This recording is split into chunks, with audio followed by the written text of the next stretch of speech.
Hello guys, तो चलिए आज का वीडियो शुरू करते हैं।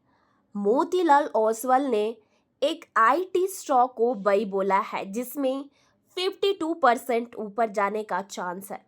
रीज़न क्या है? तो कंपनी का बिजनेस बढ़ रहा है, प्रॉफिट इम्प्रूव हो रहा है और फ्यूचर ऑर्डर स्ट्रॉन्ग है। इसलिए ब्रोकर को लगता है कि स्टॉक में अच्छा अपसाइड मिल सकता है। और अब हम बात करते हैं न्यूज़ की। तो कौन सा स्टॉक न्यूज़ में है? तो जेंसर टेक्नोलॉजीज लिमिटेड न्यूज़ में है और ये इंडिया की छोटी आईटी कंपनी है, स्मॉल कैप कैटेगरी। इसका बेस जो कि है पुणे इंडिया में है और ये कंपनी डिजिटल ट्रांसफॉर्मेशन का काम करती है। मतलब कंपनी को डिजिटल बनाने में हेल्प करती है और ये सॉफ्टवेयर सर्विस देती है और ये एआई इंटरप्राइज सॉल्यूशन पर भी काम करती है।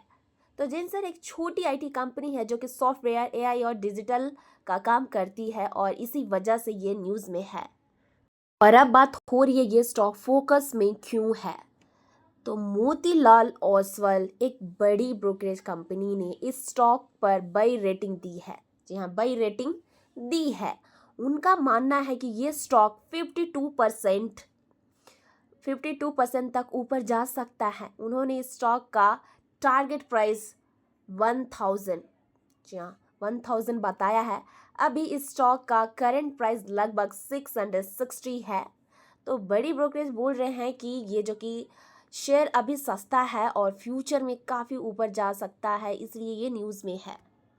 और अब बात हो रही है अब तक स्टॉक का परफॉर्मेंस कैसा रहा। तो कंपनी की total value market cap 15,263 crore है। पिछले 5 साल में स्टॉक ने 183% रिटर्न दिया है। मतलब पैसा लगभग 3 गुना हुआ है। इसी टाइम पीरियड में निफ्टी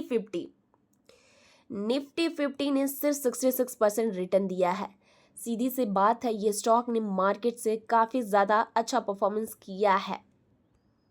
और अब बात हो रही है मार्जिन इम्प्रूवमेंट। तो Q3 फाइनेंशियल ईयर 2026 में कंपनी का रेवेन्यू थोड़ा सा 1.3% कम हुआ, लेकिन फिर भी कंपनी का प्रॉफिट मार्जिन 16% हो गया है। सिर्फ एक क्वार्टर में मार्जिन 240%, मतलब 240 बेसिस पॉइंट बढ़ गया है। मतलब प्रॉफिट का हिस्सा काफ़ी तेज़ी से बढ़ा है। ऐसा इसलिए हुआ क्योंकि कंपनी ने ज़्यादा काम सस्ता, जी हाँ, मतलब कि लो कॉस्ट इसलिए हुआ ताकि वो लो कॉस्ट सस्ता लोकेशन से करवाया है जहाँ कॉस्ट कम होती है।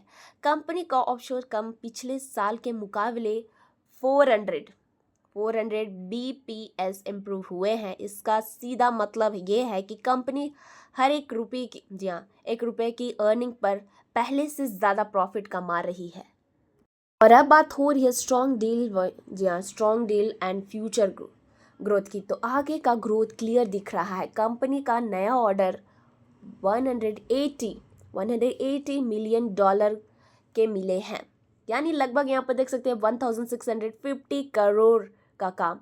पिछले क्वार्टर के मुकाबले ऑर्डर 13.6% बढ़े हैं। कंपनी का बुक टू टिल, यहाँ पे देख सकते हैं कि कंपनी का बुक टू बिल रेशियो 1.12 है। मतलब जितना काम भी अभी चल रहा है उससे भी ज़्यादा नया काम आ रहे हैं।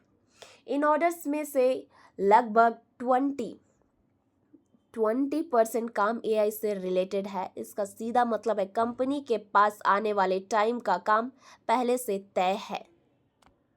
और अब बात हो रही है रेवेन्यू एंड वॉल्यूम आउटलुक की। तो आगे का बिजनेस कैसा दिख रहा है। तो कंपनी का ऑफशोर्स काम इस क्वार्टर 3.1% बढ़ा। कंपनी का टोटल काम वॉल्यूम 1.7% बढ़ा। कंपनी को लग रहा है कि Q4, जी हाँ, इन्हें लग रहा है, तो कंपनी को लग रहा है कि Q4 में रेवेन्यू फिर से बढ़ेगा। तो अगली क्वार्टर में लगभग 1.3% रेवेन्यू ग्रोथ उम्मीद है। इसका सीधा मतलब है बिजनेस धीरे धीरे वापस ट्रैक पर आ रहा है और स्टेबल हो रहा है।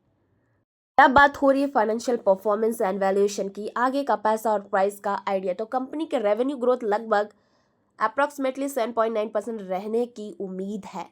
कंपनी का EBIT ग्रोथ अप्रॉक्सीमेटली, कंपनी का EBIT जो कि ऑपरेटिंग प्रॉफिट लगभग अप्रॉक्सीमेटली 8% बढ़ने की एक्सपेक्टेशन है। कंपनी का profit margin EBITDA margin financial year 2026 में 15.9% हो सकता है और फाइनेंशियल ईयर 2027 में 16.2% तक बढ़ने की उम्मीद है। कंपनी का net profit PAT 10% approximately 10% CAGR से बढ़ने का एस्टिमेट है और फाइनेंशियल ईयर 2026 से 28 तक वैल्यूएशन का सिंपल मिस इसका है। अभी तक स्टॉक का प्राइस है वो फाइनेंशियल ईयर 2028 के प्रॉफिट के हिसाब से 26 गुना माना जा रहा है। ब्रोकरेज ने टारगेट दिया है 1000 दिया है, तो उनका मानना है कि प्रॉफिट लगातार बढ़ते रहेगा, इसलिए स्टॉक का प्राइस भी ऊपर जा सकता है।